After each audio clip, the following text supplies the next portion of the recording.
Hi, welcome to solveandgo.com. In this video, we're going to give an example of a rates of change problem. This time, the problem is physically motivated. Okay, so here's the problem. If a ball is thrown vertically, so straight upward,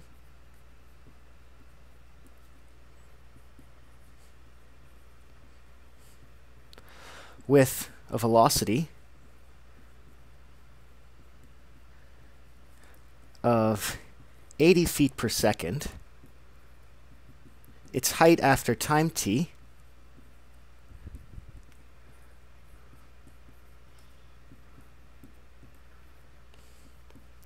is s of t, so a function of time, 80t minus 16t squared.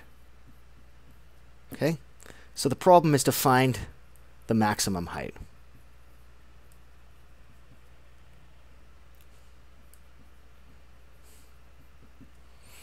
That the ball's going to reach. Okay, so I'm going to erase the problem. I'll remind you of what the height function is. Okay, we had s of t equals 80t minus 16t squared. Okay, I'm going to draw the height versus time function to get a picture of what's going on. Okay, here's the height at time t, and here's time. So the ball starts at 0, travels upwards until it reaches its maximum height, and then hits the ground again. So we can see that the maximum height occurs at this point here. And having a look at the tangent line, we see that at this point, the slope of the tangent line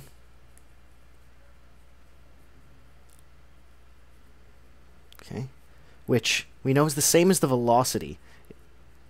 It's the rate of change of the height, okay, or the velocity. At this point here, the velocity is 0, the slope of the tangent line.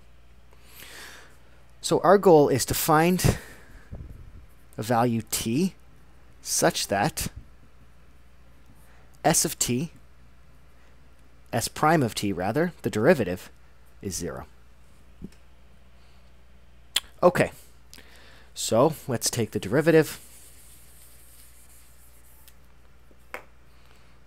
S prime of t equals 80 minus 32t, and we set that equal to 0, and now solve for t.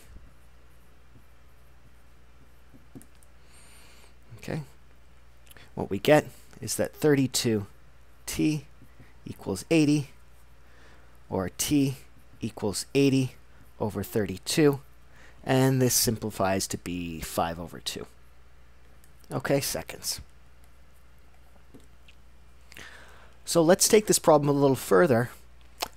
When should the ball hit the ground again?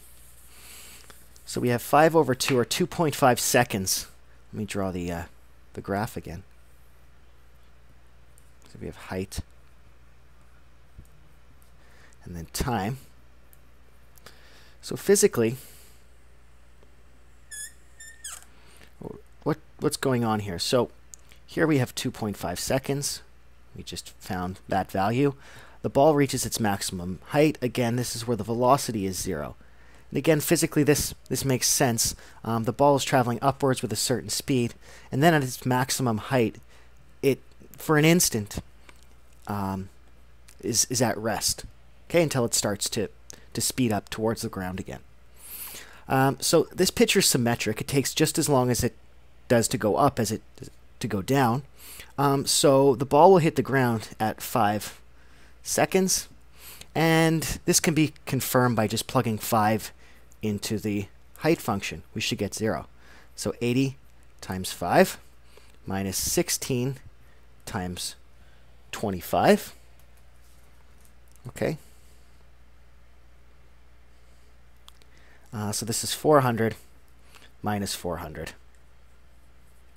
which indeed is 0. Okay, so just extending that problem a little bit. Okay, so maximum height is when s is 0. We found that was s prime is 0. That's at 2.5 seconds.